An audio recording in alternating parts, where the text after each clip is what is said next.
Hello students, today we are going to take up the topic interhalogens. This comes under group 17 E block elements of class 2 in organic chemistry. So let us start with a very good thought. There is always a reason to smile. Find it, your life will be more beautiful. So learning outcomes from this session is, we are going to discuss more interhalogens, types, structure, hybridization, geometry and shape. So let us start with the term interhalogen. Interhalogen, halogen and halogen compound.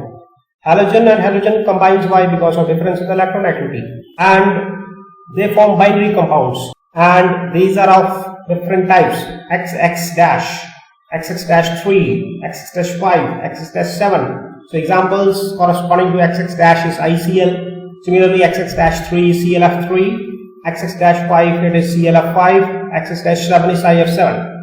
So mean to see that you can see here fluorine is a diatomic, all here. Similarly ClF, ClF3, these are the compounds formed from chlorine and fluorine. Similarly bromine and fluorine, iodine and fluorine. Acetine very rarely forming because of large size, and fluorine, bromine, iodine, acetine. This is the combinations of different interhalogens formed. Now, as we discussed already, that binary compounds, these are binary compounds, and it consists of two different halogens. Next is X, which is a cation. Cation will always be larger here. In case, like for example, ClF3 is there, Cl is larger than fluorine. Similarly, BrF5, Br is larger than fluorine. IF7, I is larger than fluorine. So these are basically covalent compounds. It can be gas, liquid or solid depending upon the van der Waals forces, intermolecular forces, whether it's dipole, whether it's covalent bonding, whether it's van der Waals forces. Yeah, that decides the melting point, boiling point, the strength, the state of matter also. All are diamagnetic in nature. Interhalogen compounds, these can be varied from colorless to pale yellow to reddish brown or to black, depending upon the color of the halogen. So basically fluorine based compound, fluorine interhalogens are colorless here, you can see very well. And bromine based, it's pale yellow to brown, and further to that, if you are talking of iodine, it would be black. Okay, and unstable also, IBR, as you see. So why interhalogens are more reactive? The point here is interhalogens are more reactive because XX dash is a more polar bond than XX because of the difference in the electron activity, and they are having, because they are having difference in the electron activity, they are showing polarity. Polar character. So you can see from here BrF is having dipole moment of 1.29 and ClF is having 0.88. So the boiling point is related with the polarity. So that is clear. Next are the shape of interhalogens. XX dash linear shape. ClF, BrF, BrCl, ICl, IBr, IF linear shape. XX dash 3, ClF3 is a very important T shape. XX dash 5, ClF5, BrF5, IF5 square pyramidal, IF7 pentagonal bipyramidal. So now let us see some of the reactions which are forming interhalogen. Chlorine, fluorine in equal volume, when you combine at 437 Kelvin forms ClF, that is a linear molecule.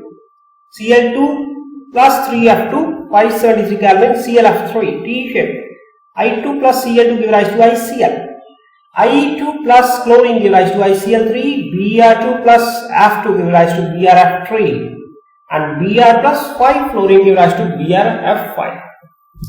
So here let us discuss the shape of each molecule again. ClF, you know chlorine is having 7 valence electrons, central atom, and outer electronic configuration will be 3s2, 3p5. And now in excitation, that p electron will be there only, and here one fluorine only combines, so that will combine with the partially filled orbital like 3p jet. So you can see from here 3s2, 3p5, and this is singly. So this will form bond with fluorine. So regular shape would be linear, and the hybridization will be sp3. And how to calculate hybridization? You know basically that you see that Cl is 7 valence electron, And fluorine 1, 7 plus 1, 8, 8 divided by 2, 4, 4 means sp3. That's right. Linear shape due to presence of 3 lone pairs. So this lone pair, this lone pair and this lone pair. 3 lone pairs would be there. So therefore the shape molecule is linear. Let us discuss about the BRF3. This is a very important geometry and shape. Hybridization, if you talk of 7, 7 plus 3, 10, 10 by 2, 5. 5 means sp3d. This is clear. How it came? We can write normal electronic configuration. In excited state, this electron will jump to D. See here. This electron 3p, 2, 3, 4, 5. So now what happens here? This electron 4p5 was there, 4p4 now and 41. So here this is excited state. And now 3 fluorine atoms are occupying the p orbital, 2 p orbital and 1 d, and one is having lone pair. This is also lone pair. So 2 lone pairs are there. That otherwise the shape could be triangle bipyramidal. But because these are not forming 5 bonds, so 2 lone pairs are there. This distorted the shape to T. And the angle also should be 120. But now angle is 87 degree 29 minutes. So this is why, because of the repulsions between the bond pair and lone pair as per Vesper theory. Okay, so next molecule here is ClF5. Cl hybridization if you are talking of Cl7, 7 plus 5, 12, 12 by 2, 6. So 6 means sp3d2. Total you count 3 plus 1, 4 plus 2, 6. And now here normal electron configuration was this, and you need to jump this electron, take this electron from P to D. How many? 2. So these 2 electrons will jump here. So D2 will, and this is unhybridized, and this is leaving it as lone pair, not bonded. Okay, so 5 fluorine combined with these 3p sp3d2 orbitals. Okay, so here shape should be octahedral, but due to presence of lone pair, this distortion takes place and shape changes to square pyramidal. Okay, due to presence of one lone pair. In regard to IF7, I is having valence electron 7, 7 plus 7, 14, 14 by 2, 7. So sp3d3. So it means one electron from P, again we have to jump to D. How many D are required? 3 are required. So 3 we have to just shift, this also will be shifted. 5s1, 5b3, 5d3, and these intermix and form sp3d3, and all are having partially filled. So that will form bond with the fluorine. So thereby the structure is IF7. This is the structure, and this is regular pentagonal bipyramidal because there are no lone pairs, and angles are clear to you: 90 degree above, 90 degree below, and 72 degree in between the plane. And very easy to calculate how to 72 degree came. 72 degree came because 5 angles are there, 360 divided by 5. So that comes to 72 degree. Now uses of interhalogens. These compounds can be used as non-aqueous solvents wherever there is liquid. Interhalogen compounds are very useful fluorinating agents. ClF3 and BrF3 are used for production of UF6 in the enrichment of uranium-235. Okay, so it is to prepare UF6 fuel for nuclear reactor also.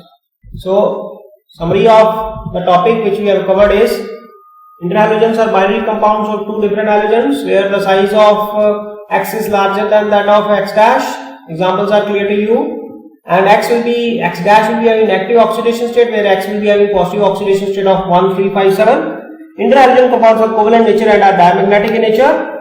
And the shape T shape sp3d, very very important. Square pyramidal sp3d2, X dash 5, and pentagonal bipyramidal sp3d3, IF7 or X dash 7. So let us take up some questions. What are the products formed when interhalogen is treated with water? So you know that halogen hydrides or hypohalous acid, these 2 acids are formed. Next is pseudohalides. Pseudohalides, more negative, mononegative ion made up of 2 or more electronegative atoms behave in the same way as the halide ions do. So these are examples are cyanide ion, OCN negative, SCN negative, selenium cyanide. Okay, and pseudohalogens that is combined the binary molecule CN2, OCN twice, SCN twice, SCN twice. Okay, so they shows the property similar to halogens, pseudohalides. What are polyhalide ion? Polyhalide ion, halogens except fluorine forms polyhalide because fluorine cannot form. Fluorine is having already 7 valence electrons, small atomic size. There would be repulsion between the lone pair, so therefore not stable. I3 negative, Br3 negative, Cl3 negative. These are polyhalide ion. Okay, and fluorine also not formed because of absence of d orbital. So hopefully I am sure that you are knowing these answers. Congratulations to you. And let us repeat the thought. There is always a reason to smile. Find that reason. Thank you.